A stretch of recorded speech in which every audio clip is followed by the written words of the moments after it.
Pasta, mushrooms, pork, all mixed together in a lovely creamy sauce. Delicious. It sounds delicious. It does. Now, it starts with this pork here. This is Australian pork. Always buy Australian pork. And I'm using the stir-fry cut. Little strips. This is loin, nice and lean. So if you're worried about any of... Health issues. Exactly. This is going to be fantastic for you. So I've got some paprika here, and I'll just sprinkle some of that on top there, just about a tablespoon. And I'm going to give you this spoon here. You start mixing it around to get that paprika into the pork and give it some lovely flavour. While you're doing that, I've got some pepper and some salt that I'll sprinkle onto it as well. Salt loves meat, meat loves salt. And because it's lovely pork with lots of flavour on it, we need to make sure it's going to be even lovelier by seasoning it up. So pepper goes. You like that? I like it. I like this lean cut of meat. I think people get a bit scared of cooking pork. They think it's difficult, but it's not, clearly.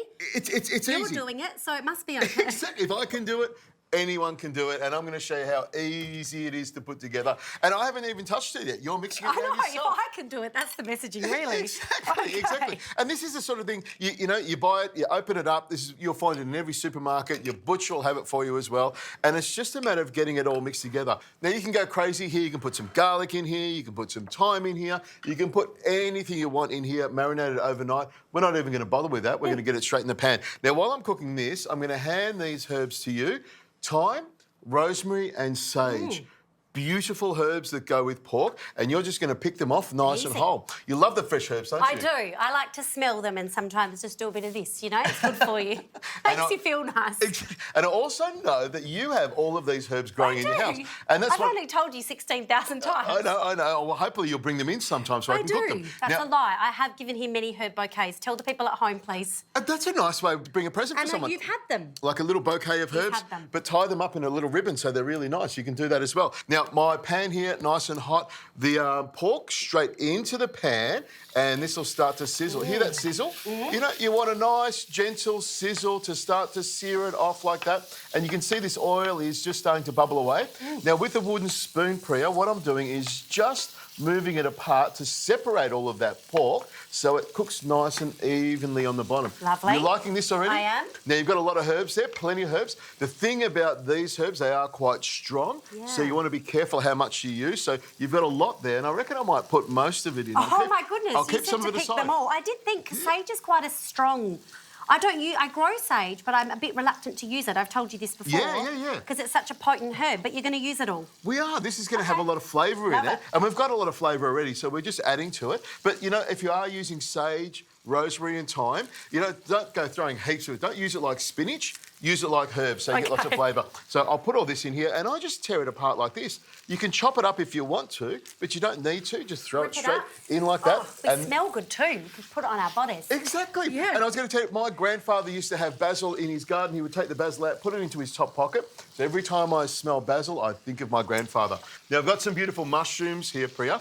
These are enoki. These are lovely. I'll put them here, some shiitake mushrooms as well. I'll put a few of them on the board. A big butt mushroom here. You've got the beautiful range of mushrooms. Can I tell you, I use these when I'm making a dumpling noodle soup for my kids. I use these, and they get veggies into kids, and they think it's noodles. Yep, exactly. Little trick there, friends. And that's the most important thing. There are so many of these mushrooms, and you can buy them all in supermarkets. Really easy to get. Now, the mushrooms, I like to slice them up nice and thick so that you can actually see them. So I'll start slicing them like this, hand them over to you, and you can keep going. While you're slicing up all those mushrooms and keeping them looking nice and pretty, I'll just get some onion ready, and I'll slice these nice and thick like this. I want everything to sort of go through this dish so you can sort of pick it up with a fork and eat it as well. Nothing's going to be hiding. And I just throw the onion straight on top there like that. And the garlic, I've got 3 garlic cloves here. I'll grab these, give them a smash like that. Am I cutting these, Chef? Yes, slice them into big chunks. The direction wasn't clear. I like really clear neurotic direction. Yes, yeah, you I was just left to cut mushrooms, and I thought all of them or some of them I didn't know, so I just asked him. Anything neurotic, I put in your department, so that's okay. You can, of course, cut them into little wedges if you want different shapes as well. Okay. You don't have to have them all in slices. And these oyster mushrooms, what I do with these, I just tear them like this. I never cut them, just tear them up, and they come up beautifully. So, in a couple of minutes, we've been able to put together a lovely little dish already.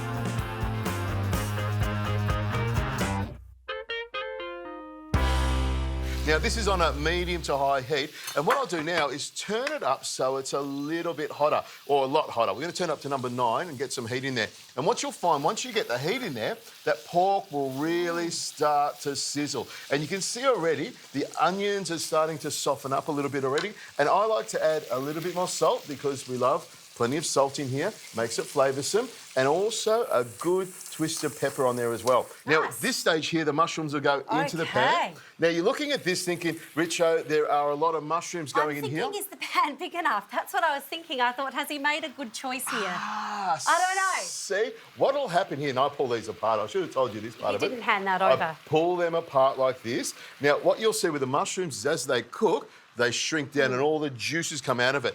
And to help those juices come out of the mushroom and make them even more tastier, I like to put some butter in here because butter makes everything delicious. So a nice big slab of butter like that. Now, you can put whatever amount of butter in. I only put a little bit of butter in. So watch this. So there's a little bit of butter here. Yeah.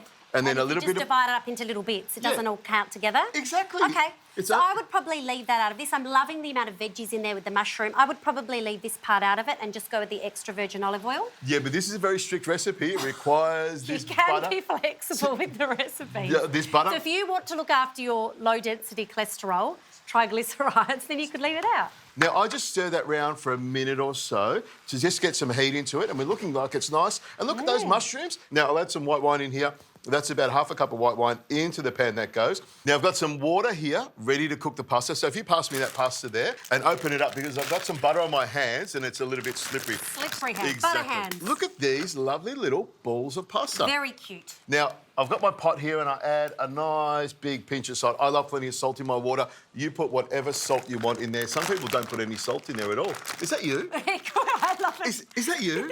I knew there was... With such judgment. I knew there was one person on the planet that didn't put salt in their water. Can I be honest? I do now because of you. Oh, please do be honest. Now, I'll stir this round. This will take about 8 minutes to cook. By the time this is simmered down, we'll add a little bit of stock to it. And then when we finish it off with some cream and herbs, this will be fantastic. Ooh.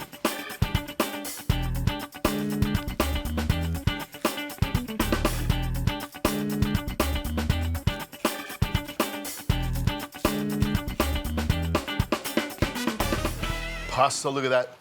It's come to the top, and because it's that lovely egg pasta, or huvo, it cooks really, really quickly. And that's coming together beautifully. And what I like to do is take it out of the water just before it's cooked and then pop it into the pan. Nice. And then all of the pasta starts to soak up the lovely juices in the pan. The white wine, the stock, all of the mushroom flavour.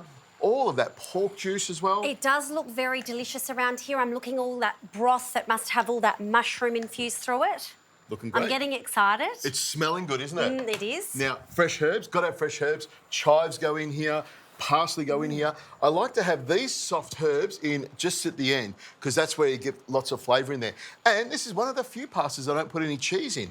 And it's, it's just a matter of turning that around and making sure that that pasta starts to soak up those juices. Now, if you want to, if you're game, and I'll get you to stand back a little bit, Preeya, you can just go like this and flip it around. You can see all of those juices are coming up there. You're liking that? A little bit of a mushroom got escaped. Yeah, perfect. Oh. So good. Get it in a bowl. I'd love to taste it. I can tell you're liking Yeah, I'm this dish. excited. I love mushrooms. Now, before we put this together, I'm just going to add just a tiny bit of cream to it to make it even more luscious. Okay. Now, I could put a heap of cream in here, but, you know, I'm watching my weight. I'm trying to look after myself. Okay. So just a Moderation. little bit of cream. Could you leave it out, though? I mean, if you were watching your cholesterol, could you say I might leave the cream out? I'm sure it's got enough flavour without. You could leave it out if you wanted to, but see the difference? It gives it that lovely, luscious creaminess to it. And I didn't put too much in there. It wasn't like I put 600 mils in there. Now, take the pasta out, and then the mushrooms go on top as well. A few of them on there like that. You can see those lovely fresh herbs are going on there. It's going all over the place, but I'm just getting excited to put it all together.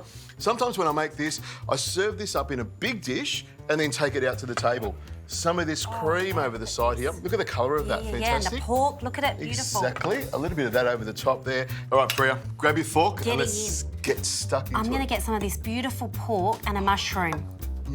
I know you've been tasting this the whole way. The pork's cooked beautifully. Nice and lean. Quick cooking, so it's still nice and tender as well. And the sauce, lots of flavour in there as well. You can taste those mushrooms It is so packed with flavour. The pork is very lean, very gentle, like a very soft flavour. Really like this. I'd probably leave the butter and the cream out, but I really, really like this. Put the butter and cream in, it's delicious.